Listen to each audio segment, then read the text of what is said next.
it all looked like they're just the bandits because there were people coming, no uniform, nothing, just people coming. They taking you from your house, not explaining you a thing.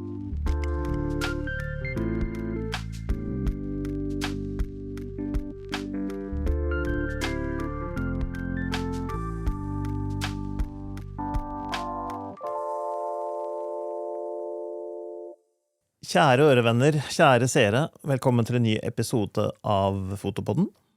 Hvis du sitter her ute og prøver å se dette på YouTube og ikke får opp noe bilde, så skal jeg forklare det om et bittelitt øyeblikk hvorfor du ikke gjør det.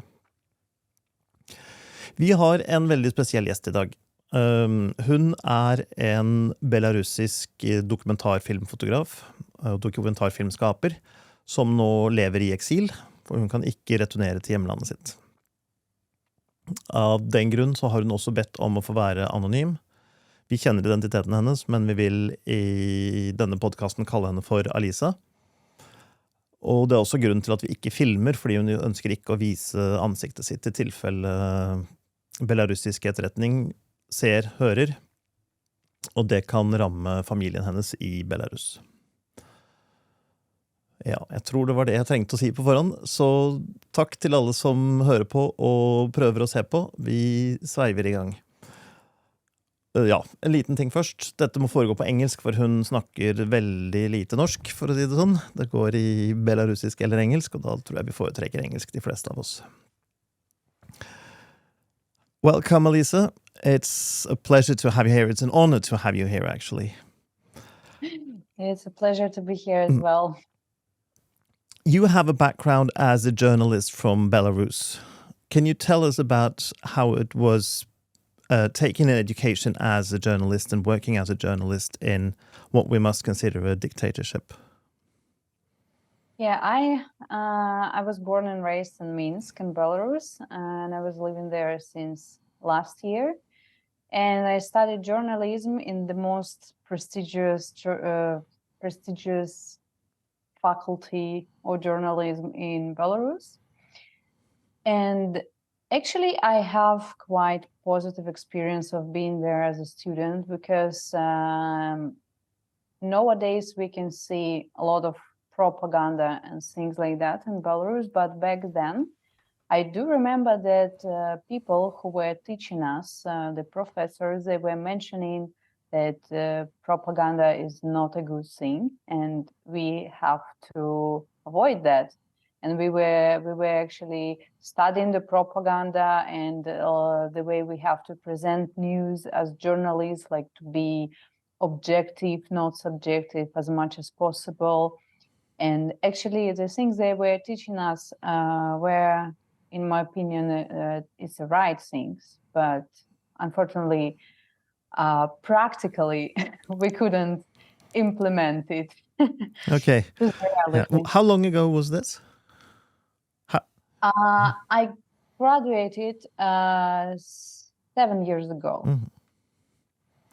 So back then it was easier, at least education was good, even though you couldn't print what you wanted or say what you wanted. Is that correct? Yes, but it's important to mention that at that time we all were living in kind of illusion, and there was no cases with like a lot of oppositions and things like that, because more or less people were living thinking that, yeah, of course we know that we have dictatorship, but it's not like we are suffering too much from it. We are like living and living, like, you know, we are this kind of Belarusian, this kind of people that until something bad happens, we won't require too much. Like we have food, we have houses to live. Of course, we know that the economical situation is not nice, but it wasn't any case that we had to protest or doing something like that. So being in journal there, you was just doing your thing. Of course, we were not much talking about the politics because there are no political parties, I mean, real political parties in Belarus. So it wasn't like the main topic in general in Belarus. But yeah, and that's why I guess it was normal, because it was illusion, and yeah, we were living as we were. What did you write about as a journalist? What did you cover? What could you cover? Well, I was working in a tourism sphere, so it was mostly about tourism, about foreigners, about just like how to travel to different places, because it wasn't that easy to travel from Belarus. You needed visa to go anywhere, because you're surrounded by countries except of Russia and Ukraine, where you do need to have a Schengen visa in order to travel. So yeah, it wasn't about the politics. I wasn't writing anything about politics, until 2020. Was there actual censorship, or did all the editors know where the lines were drawn, so they knew what they could publish or not publish? Or how did that function? Obviously, there was a censorship, just because I didn't work in in political topics, and there was just no political topics. I don't know even you don't talk about this. Yeah, you just like everyone knew that obviously there is no way that any kind of article released, especially in government and state newspapers, saying something against of the president. And these newspapers, which were like opposite, which have always been opposite of the dictatorship and the president, they were online and registered on foreign services. So of course there wasn't any censorship, but at least we could have an access to it from Belarus. For example, now they all banned, and if you're in Belarus, you cannot read these newspapers.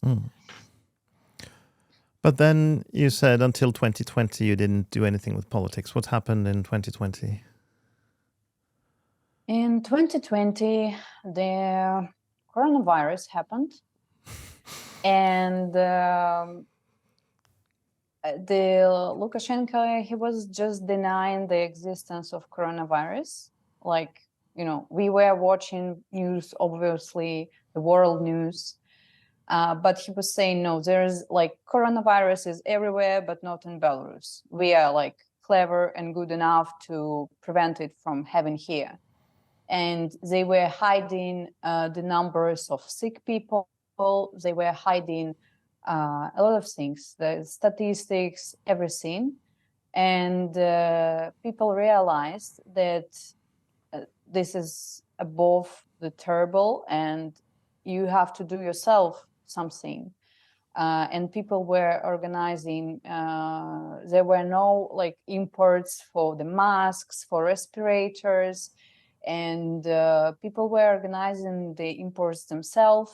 People were like organizing groups, like voluntary groups, to do something, to help doctors, to diagnose the coronavirus, to buy these tests, and so. And also the same year, we were supposed to have an election. So after we saw what's happening with the coronavirus and how irresponsible the government is taking the topic of coronavirus and how many people are dying, and also like we had doctors who were posting in Twitter or in any other social media the real situation, and they all went to the jail after that, by the way. People started to realize that this is really something very bad is happening. And by the time when we, I think the elections were 8th of August, and in June, they started these election companies. And for the very first time in history, we actually got a really nice competitors to the president, some people who decided to apply to there. And when we saw what kind of people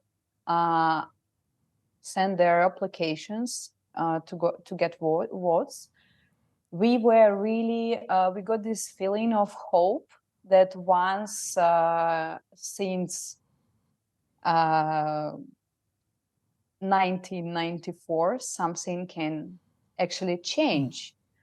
This was a presidential election?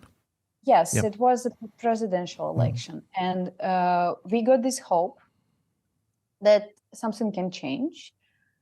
And also, like, seeing the situation with coronavirus, and also I guess that since the last election, a lot of people grew up who are ready to vote for someone more democratic, let's say.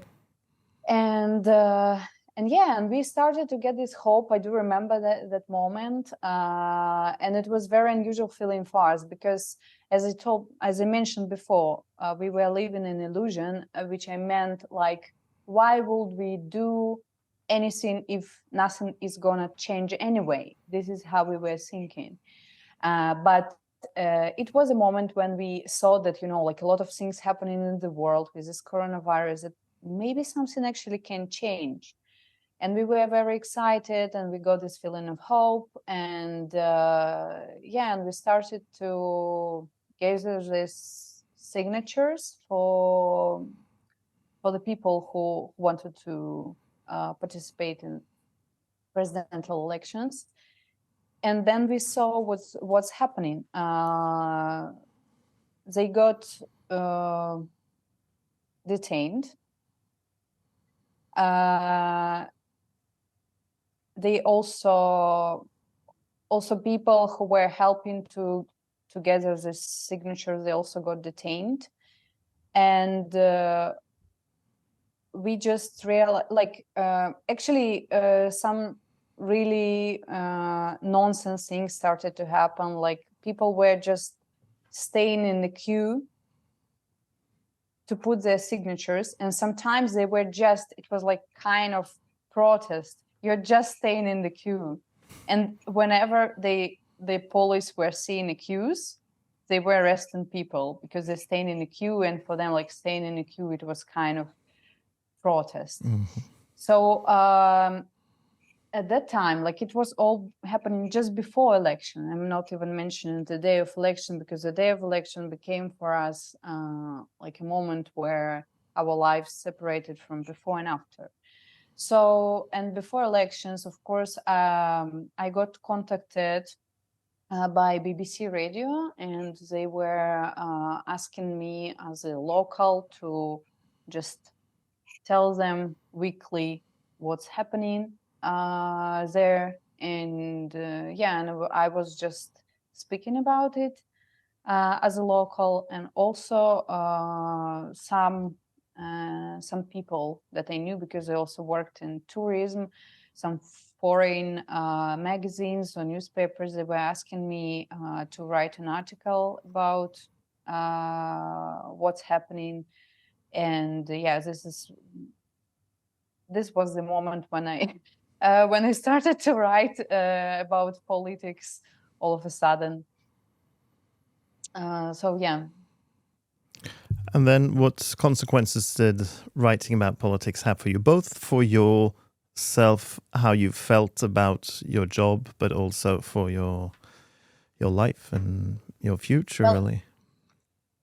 I felt that, like, during these events, whatever you are doing, whatever your profession is, it was very important to make sure you do as much as you can.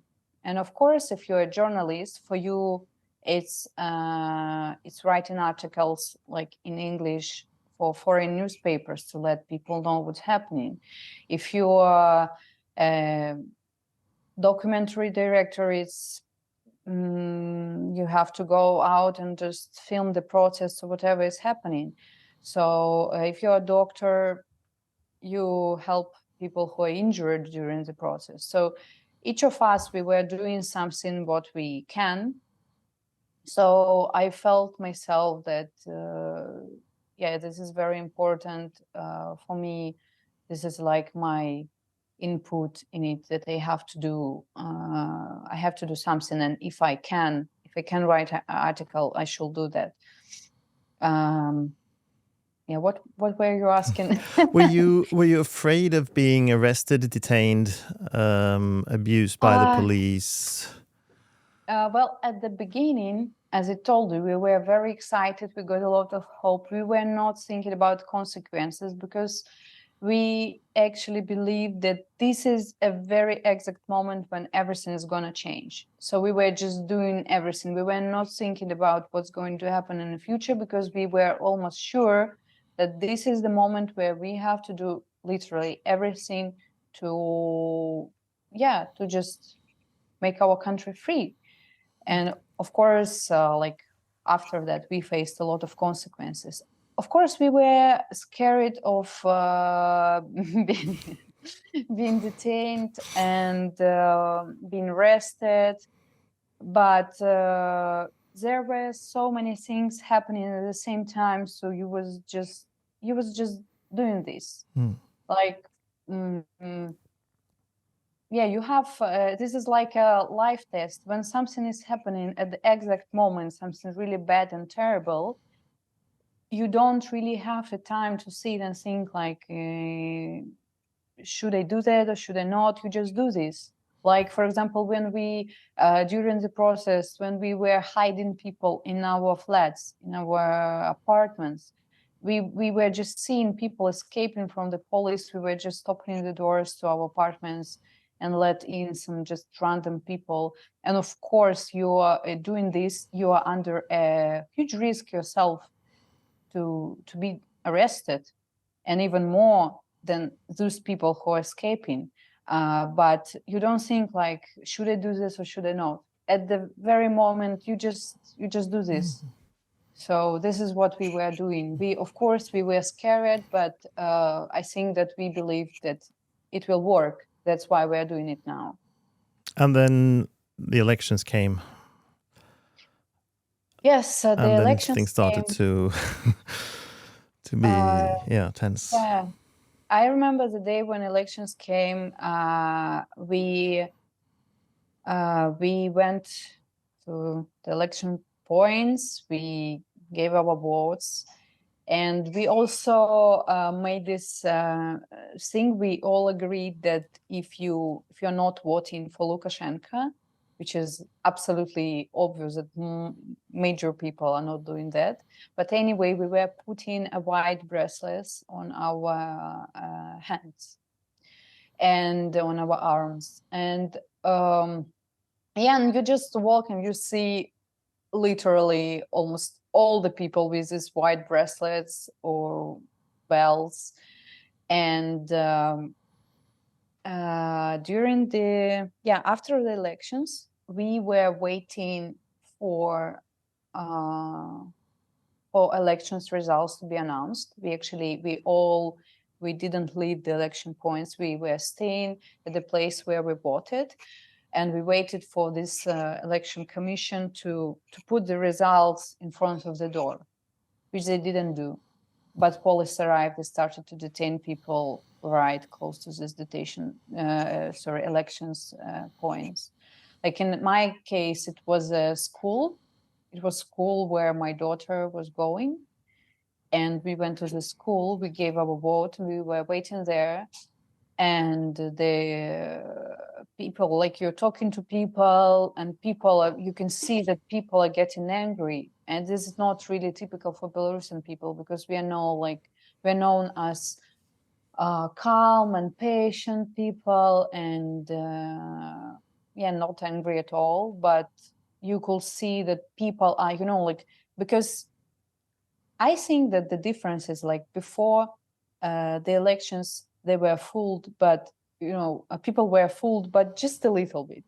But this time, it was so very obvious that people were fooled, just right into your face, very direct. And that's why people got angry, because no one wants to feel like a fool, because it was absolutely obvious that not even third of people voted for the Lukashenko. Because people, you have people around you, you talk to people, you meet people at your work, like your friends, parents, their friends, and you literally know zero people who actually voted for Lukashenko. So how do you believe that he got, I think it was 83 or 87% votes for him? Like, it was ridiculous. It was on the level of ridiculous level. That's why everyone got so very angry, and people right after this election points, people started to go to the center of Minsk, because they were all angry, and they were they were not feeling that that you can just leave it like that. And I remember that we were living with my husband. We were leaving the election point, and it was getting dark, and we heard this kind of sounds. It was like firework sounds, but after we left, but we didn't realize what was that. But later on, we learned what was that. To be honest, I don't remember the name of it in English, but it's just like when they throw to people and it blows.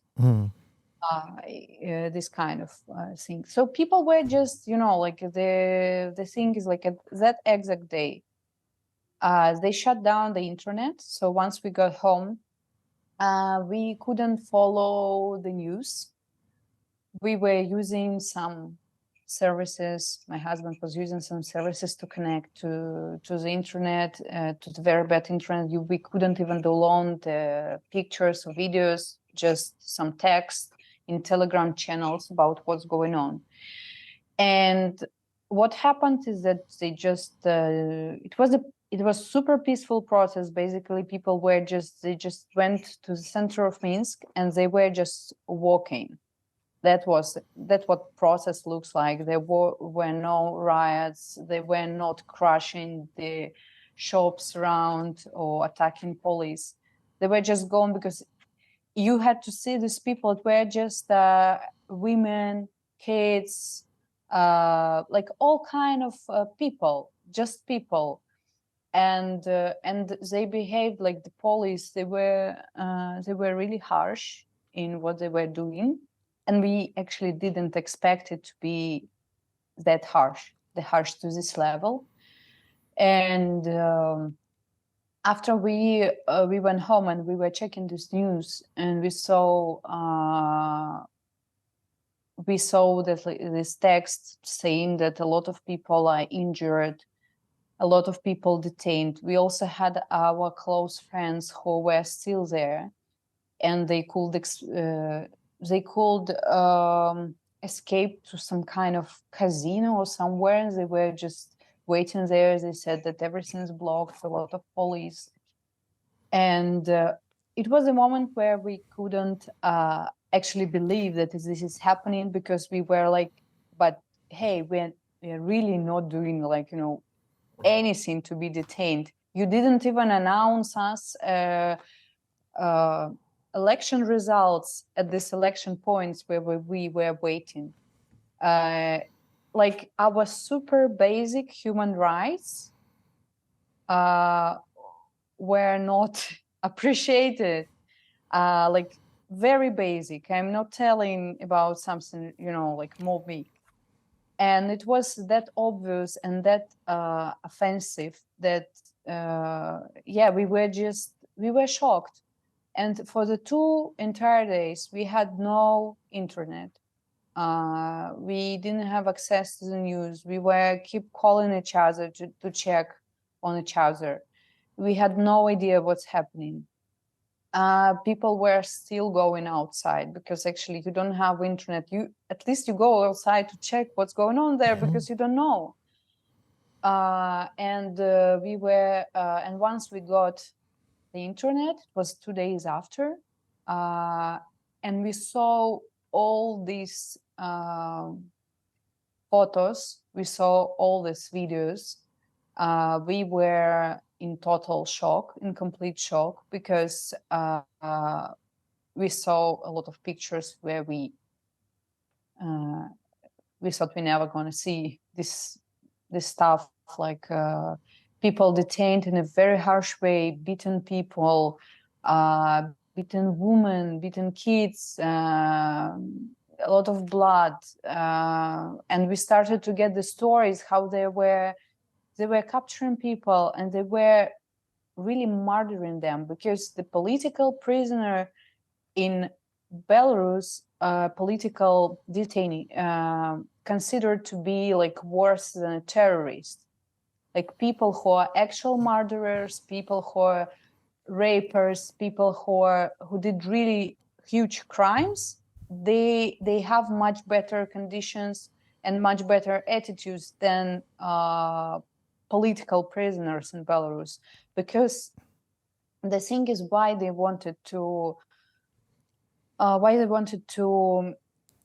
make such conditions to people is to destroy your moral, to show you, to punish you, to show you that you better not do this again, and also tell your kids not to do this, and tell your whole future generations to do that, to not to do this. So after we realized all of this violence happening to Belarusian people, we were, of course, very shocked. And also it was an exact moment. They thought that they're going to make people scared. So you just stop doing this. But the effect was vice versa. People were like, if we are not doing it now, then all the future generations, like at least few future generations, they're gonna live in a terrible regime. It was the exact moment when we realized that we have to do everything we can to make sure that we stop it, because it was really terrible. And and that was a moment when the continuous protests started to happen each week. From first, it was each day. On the day 4th, after we got the internet, after we saw all the violence, we didn't know what to do, because it was really horrible. So we changed the tactic, because they were, of course, they were violent to all the people, but especially they were violent to men. So what Belarusian women decided to do, we let our men home, and just women went on the streets. And we went on the streets with the flowers. Like, okay, if you think, if you are being a policeman, you think that you can excuse yourself for beat and detain and do bad things to a man. What can you do to a woman who are just walking outside with the flowers? That's it. We were not doing anything else. And it actually was a moment when the arrests stopped for one entire day, because the police, they were lost, because they were told by the administrations that, oh, they're all drug dealers, very bad, hooligans who just want to destroy a country. But they just saw women, a lot of women with the flowers, and they were like, okay, we're not doing that. But it was just one day. But it's still, for that time, every single day for us, it was like a huge, like a whole life. And after that, they realized that they don't care. They probably got instructions from their bosses who said, like, we don't care. Women, not women, kids, we detain everyone because we're going to stop this. And they started to detain more and more people. And we had the protest daily. Then we had protest once a week. We had a march on like exactly a week after the elections. We had I don't even remember how was it called, but it was a march of all people, and it was the hugest protest of the history of Belarus, I guess, because there was about 500,000 people in Minsk. To make you understand, in Minsk, we have 2 million people living in Minsk, and 500,000 went out to the streets. And I don't think that I ever seen that many people in my life myself, because they were everywhere. Lots of people. And it was a very nice, peaceful protest. It's one of my best memories from the protest from that time, because people were very kind to each other. It was a very hot day, middle of August. People organized themselves water. Like you didn't have to think like, okay, I'm thirsty. Where do I get water? There was water everywhere. Just every single person who went to this protest, they brought a lot of waters. And they were just offering to each other outside. Of course, it's a huge protest. Of course, also hot weather. Some people were not feeling well. I witnessed myself a couple of times that, like, for example, some person is not feeling well and someone is calling, hey, is there any doctor around?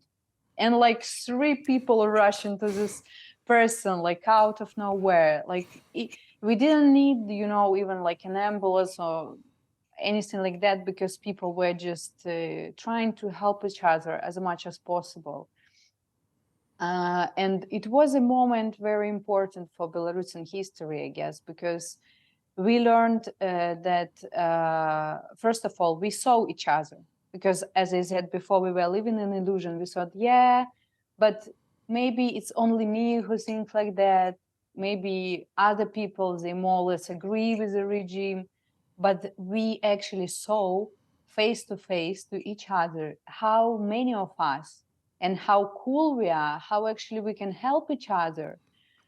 First, we saw it at coronavirus time, and second, I think it was during this march, because it was really a huge march, a huge process. But imagine 500 people were outside, and then they leave the streets, and no single piece of trash is left on the streets, because they were organizing this trash collection. Like, people were making sure that, okay, we are protesting, but we wanted to be peaceful protests, so we just make sure that we clean the streets and we don't leave any, things after us. Nothing for the government to sort of say that you are bad people or anything. Yeah. Yes, but anyway, of course, it didn't work. No. This is not how protests meant to be, probably, I guess. But it was a very important day, and we probably realized a little bit more of our identity. That's why I say that it was very important for our people. Yeah, and since that time, I guess we were having protests daily, but it was worse and worse, and especially when it got colder, it was started to be really hard to join protests. and there were less people, and the police, they were using different kind of tactics, and we also were changing our tactics, like where do we gather and how. But yeah, nothing worked. They detained a lot and a lot and a lot of people, and after process stopped, they started to hunt for those who are not detained yet, who are not arrested yet. Because during the process, they were filming everything with their cameras to recognize, to identify you. And they were making photographs. They were just, record everything they could to be able to make sure they identify you and you can be punished. So after process finished, some like we started to have this kind of situation in Belarus, like during the Stalin time. Someone could come and open your door in the middle of night and take you away. And these people, they were not basically like, hey, I'm police officer, blah, blah, and I'm here to detain you. It all looked like they're just the bandits, because there were people coming, no uniform, nothing, just people coming. They taking you from your house, not explaining you a thing. They could also beat you while they taking you to the police station or the KGB. And yeah, so we started to live in a huge fear, because if you don't expect a call, if you don't expect anyone and someone is calling your door, you assume that most probably they came for you. Because I will say that the majority of Belarusian people, they did something during the protest.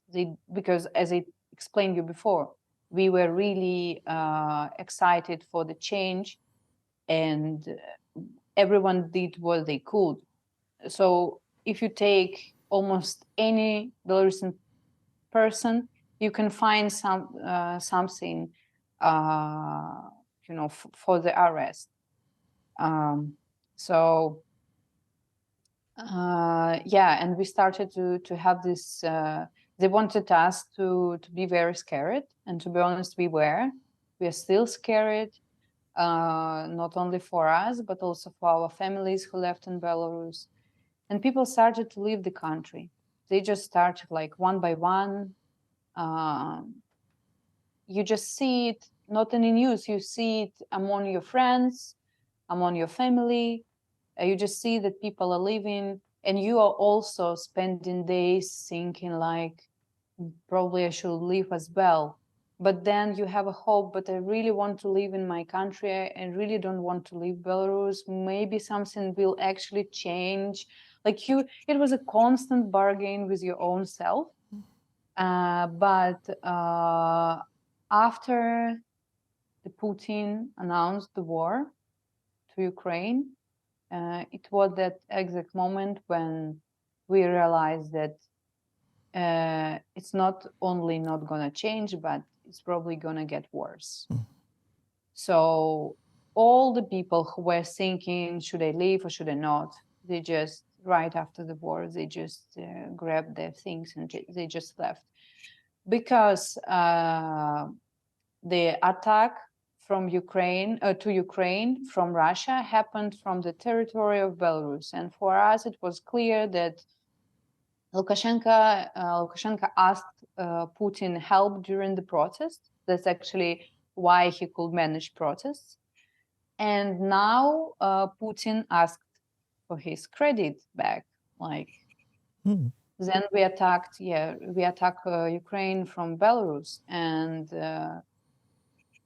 and for a lot of us, it was unbearable to think that you're located in a country from this country, Ukraine got attacked, and we just couldn't stay. So same as my family. Like the war happened, it was February 24th, and we left Belarus on March 6th. And yeah, we were trying on different countries like Cyprus, Turkey, Israel, and we happened to be in Warsaw, because here in Warsaw it looks more or less like Belarus, but we have a local joke here. We say that Poland is like a healthy version of Belarus. Like how Belarus would be if we were not under dictatorship, because a lot of things here reminds us of Belarus. Some living blocks looks exactly like in Minsk, so you can walk, you can feel the nostalgia. And here is like a huge community of Belarusian people, and a lot of, personally, my friends are here. My friends from Minsk, from Belarus, they moved here or to other cities of Poland, because Poland did actually a great job of hosting all of us. Because if you're Belarusian, we also got this trouble when you go to another country, for example, as you Ukrainian, you get a lot of help. Almost at any country, there's a way for you to legalize your being in this country as a refugee, or like this different kind of things. But if you are Belarusian, they were considering us as enemies, as attackers. And for us, it was not really possible to get this refugee status. They were refusing. And yeah, especially at the beginning of war, people were very emotional, and they were giving us very different reaction. You never knew like how someone would react. If you're saying I'm from Belarus, they were not really like, people think it very simple. Like, okay, if you're from Belarus, you should, why you didn't change your president? Why you just, didn't stop it? Why you didn't prevent Ukraine being attacked from territory of Belarus? People were asking us things like that, and like it's very difficult to explain all the situation. This is why, like I always tell people, like imagine people being locked in the concentration camp, and you are telling these people to go and do something against of people who keep them in the concentration camp. Like it's barely possible. And I also like, it's a very simplified version of truth, but to make people understand, I also said that Belarus, same as Ukraine, is occupied by Russia, just it's occupied not officially, let's say. It's occupied by You would think by the people in Poland would recognize this, because they were in the same situation until 1990. They were not occupied by Russia, but they were run by Russia. They were basically puppet states. Yeah, and there's also why they have very different attitudes to Russian people. For example, you cannot meet in Poland a lot of Russian people, just a very, very few. They just don't let these people to come, but they're really loyal to Belarusian people.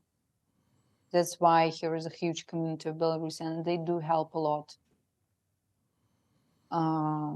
Yeah, that probably no other country do.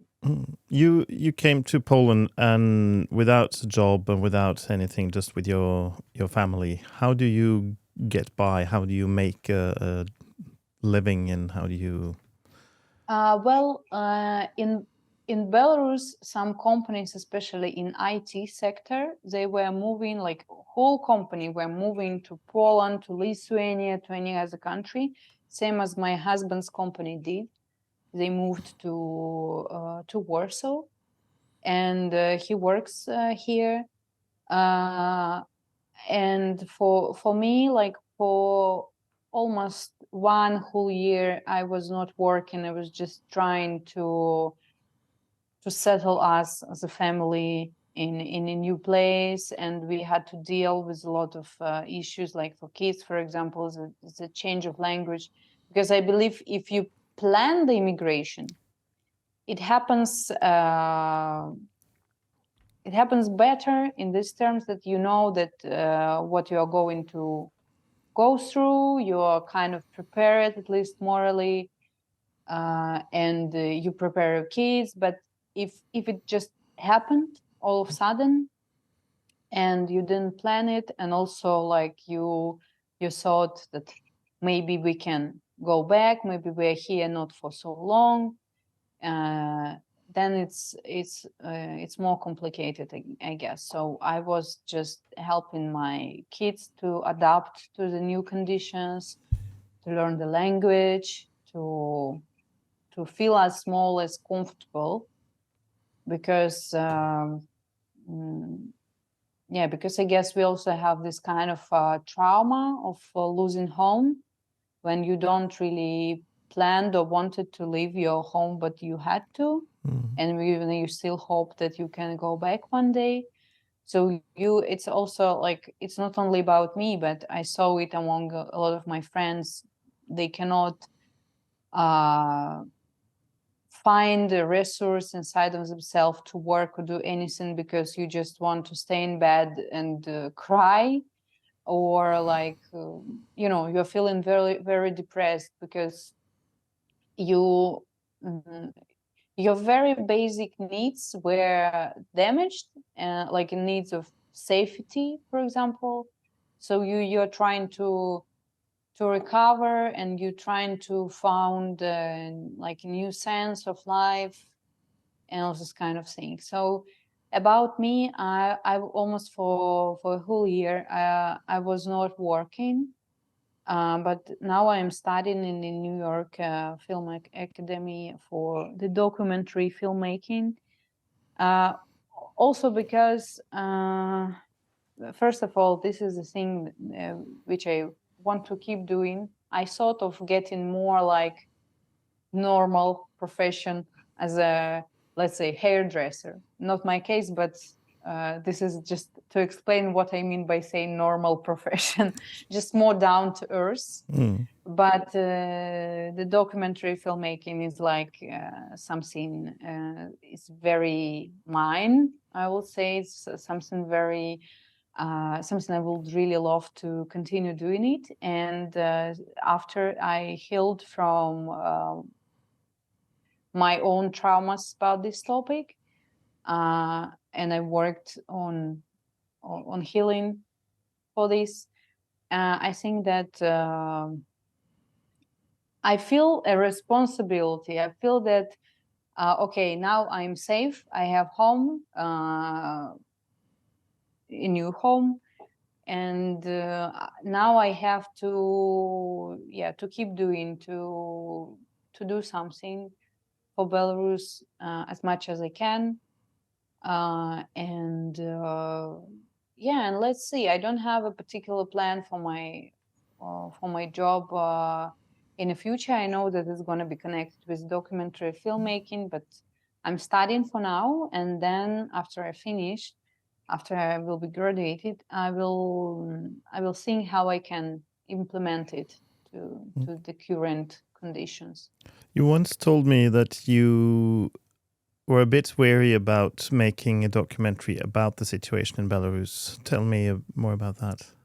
Yeah, making a documentary about Belarus is a very tricky moment now, because when you film people, when you ask people to speak who did something or who participated in like protests, it's simply not safe for them, because when something like that is being published and someone's face is visible and recognizable, the KGB is just coming for this person or for their family and asking like, where is this person? So of course there is a lot of stories and a lot of people, but the very first and basic thing you're worried of is the safety of these people. same as the videos from the protest. Of course, there's a lot of materials like that. There are a lot of people did a lot of videos from the protests, but you are afraid to show, to make these videos public because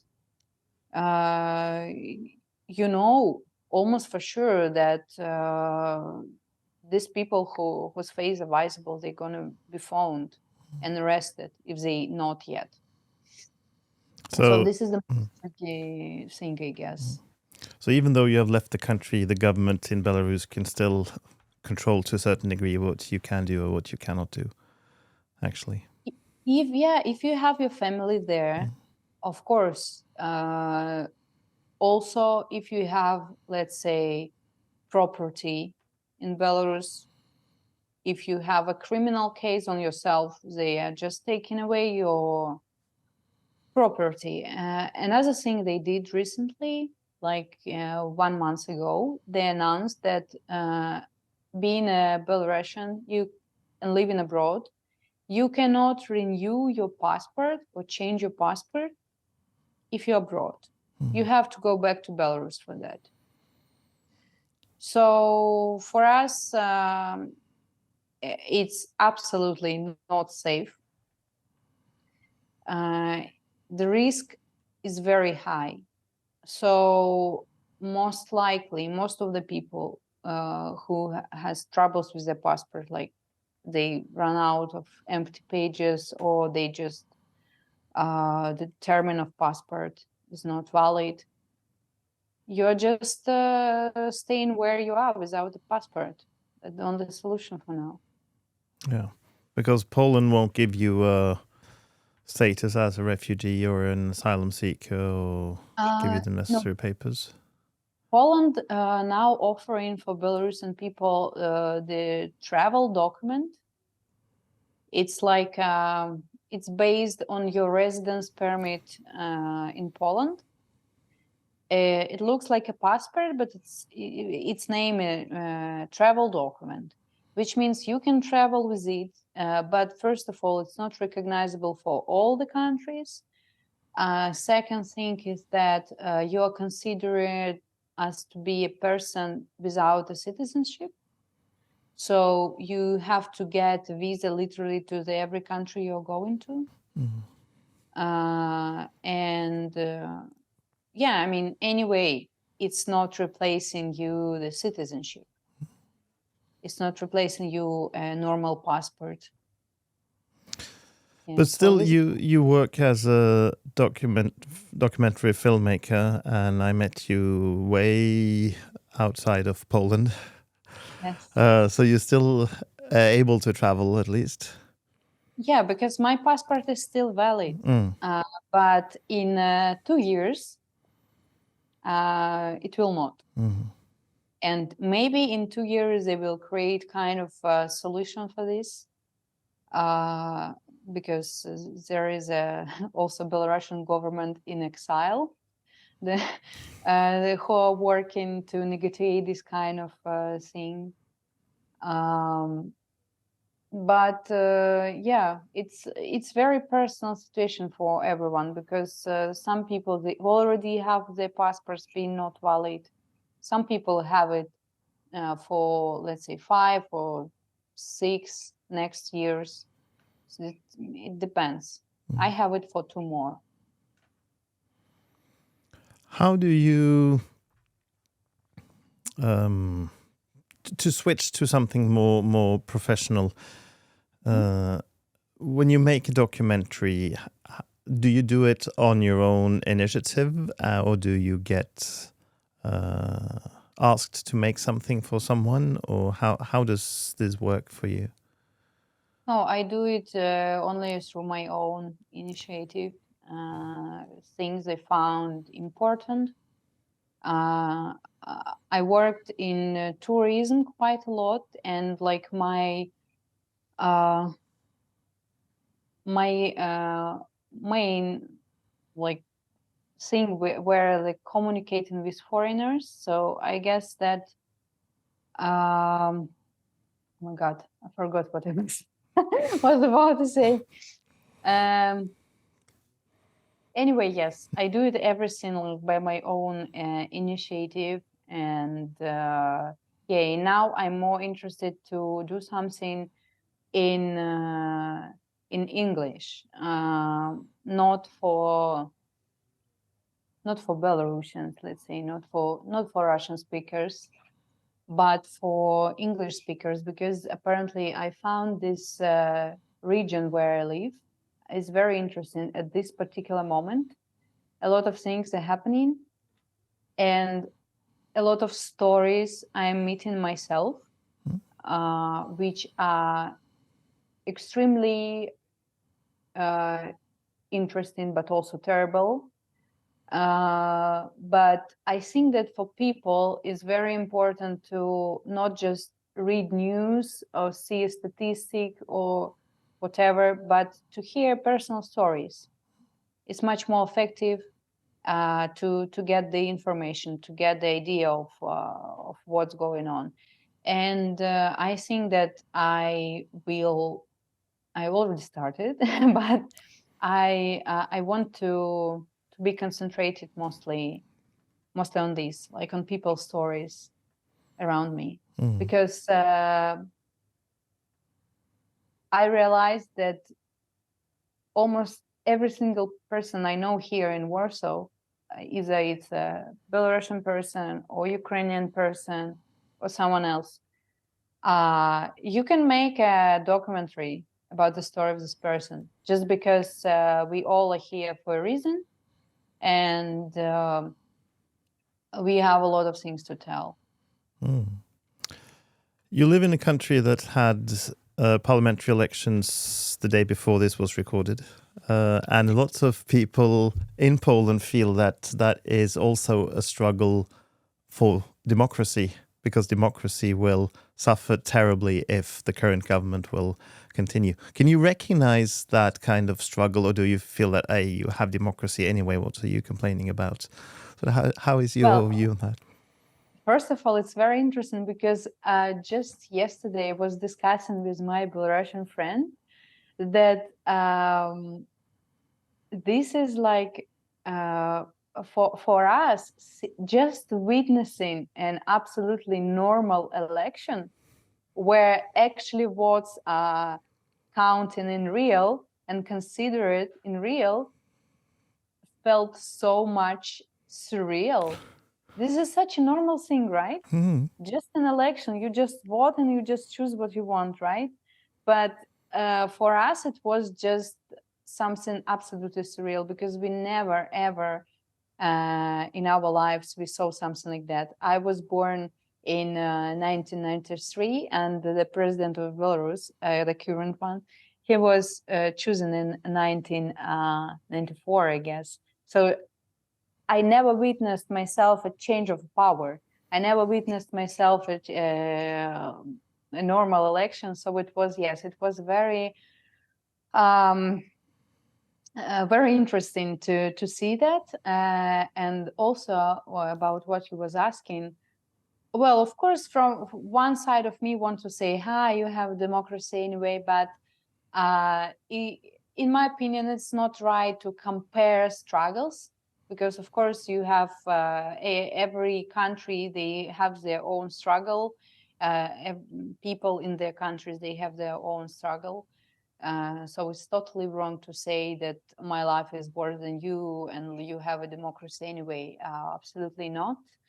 But from what we feel that is really cool, that people can actually just to witness how people changing their mind. I mean, the majority of people, how they were believing in one thing, then they're changing their mind like in more democratic way, and then they take a decision, they go and vote, and they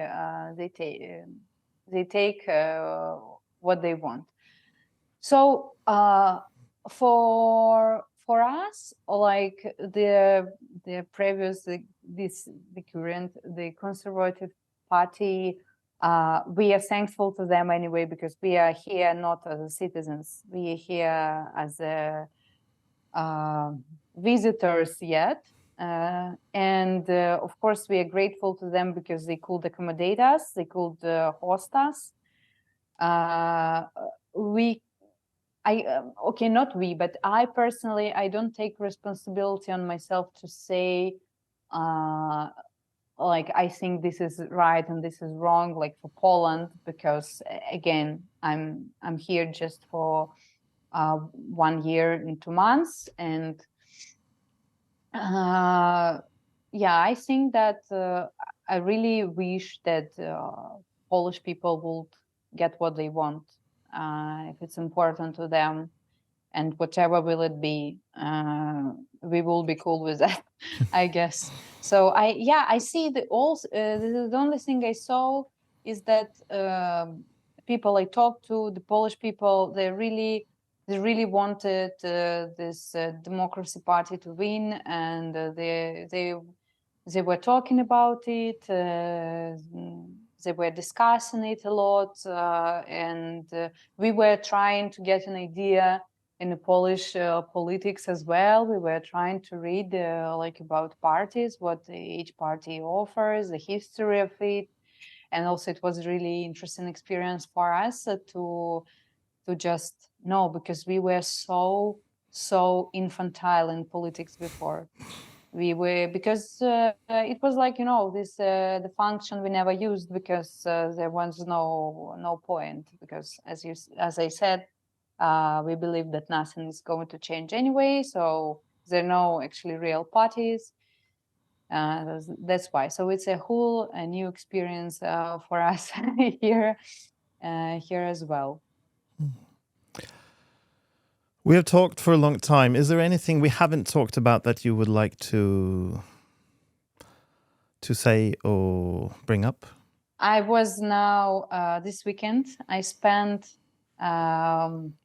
in a company of my friends. My old friend, she had a birthday, and she had her other friends. We were celebrating, and the thing is, like, they all doctors, they high professional doctors, and they almost all of them, they were in prison in Belarus. So I spent the whole whole weekend hearing the stories about the prison and the jokes about the prison. Oh, It was nice weekend. yeah, very nice. But it's a part of our reality, and that's why, especially when you know that these people, they're doctors, they're neurologists, anesthesiologists, reanimatologists, neonatologists, like surgeons, like very quite high qualified doctors. And the funny thing, we also have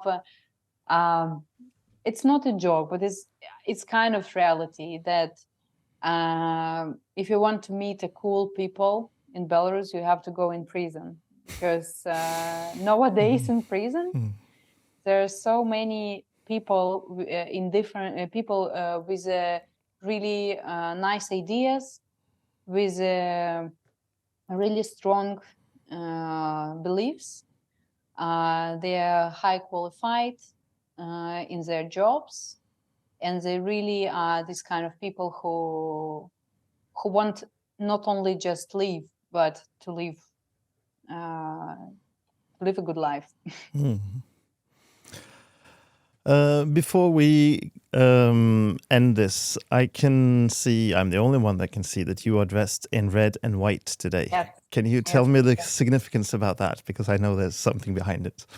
Yeah, the significance is like the flag we use now. And well, the current official flag of Belarus, for me, is like not only for me, for most of the Belarusian, for majority of Belarusian, this current official Belarusian flag is a sign of the regime, the sign of protest. The sign of the regime, the sign of people tortures, the sign of dictatorship. So we cannot consider, because this flag was changed by Lukashenko. The original when Lukashenko was elected as a president, the flag we had that time it was white, red, white flag. And he changed it to the current official flag of Belarus. So during the protest, the opposition, they were always using the flag which was used before the Lukashenko. So we do use this flag now. We do consider it as our flag, and it just became. I can't even say that this is like a sign of opposition, because it's just a majority of people. You cannot say opposition. It's just what Belarusian people consider their flag is. But you cannot wave that flag in Belarus, and you cannot even be dressed like you are in Belarus now. Is that correct? Yes. If you use this flag or whatever what looks like this flag, I mean red and white colors, any combination of red and white colors, you can be easily detained or arrested in Belarus like that. Like, let's say you're walking in red pants and white shirt, at least you will be stopped by police to check your phone. And if they find any kind of subscription on the extremist channel or whatever they consider to be extremist channel, or you talk to a friend, something about opposite of president, you can be detained. So it just like it will attract the attention, because at some point they were considering you dressing in red and white colors as a protest as well. We even had a very funny story that the son of a KGB worker was walking on the street. It was during the protest, but he was going to university or somewhere he was going, and he was wearing shoes which were red and white, just because he had this kind of shoes, and he was detained.